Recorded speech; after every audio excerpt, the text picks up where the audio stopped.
नमस्कार मंडळी. शुक्रवारची प्रसन्न सकाळ. सकाळचे 6:30 वाजलेले होते. इकडे बर्फ पडणार होता, त्यामुळे शाळा लवकर सुटणार होत्या. मुलगी सकाळी शाळेत गेली. नॉर्थ कॅरोलिनामध्ये सहसा खूप बर्फ पडत नाही, परंतु नॉर्थ कॅरोलिनाच्या पश्चिमेला जसजसं आपण जातो तसं तिकडे बर्फ पडतो. तिकडे स्मोकी माउंटन्सच्या एरियामध्ये बर्फ पडतो. इकडे हवामान विभागाने या आठवड्यात शुक्रवारी बर्फ पडणार म्हणून अंदाज व्यक्त केलेला होता, त्यामुळे सगळे खूप आनंदित होते.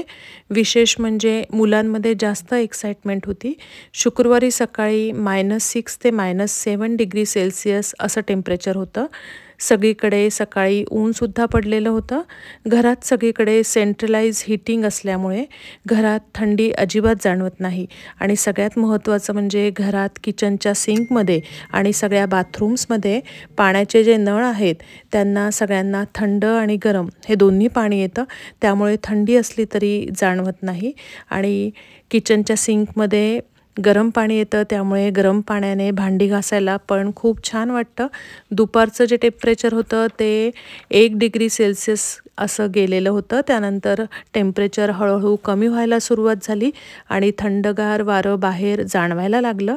साधारण 5-5:30 वाजता बर्फ पडायला सुरुवात झाली.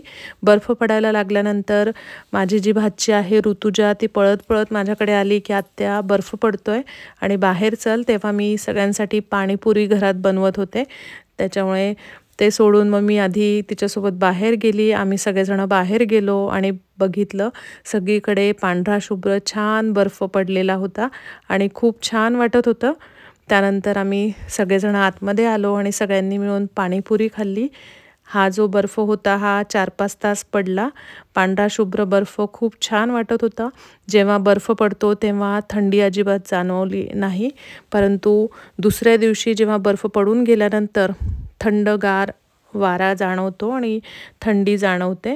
दुसऱ्या दिवशी सकाळी सगळीकडे कसं दृश्य होतं ते सुद्धा मी तुम्हाला व्हिडिओमध्ये पुढे दाखवलेलं आहे, त्यामुळे संपूर्ण व्हिडिओ बघा. धन्यवाद.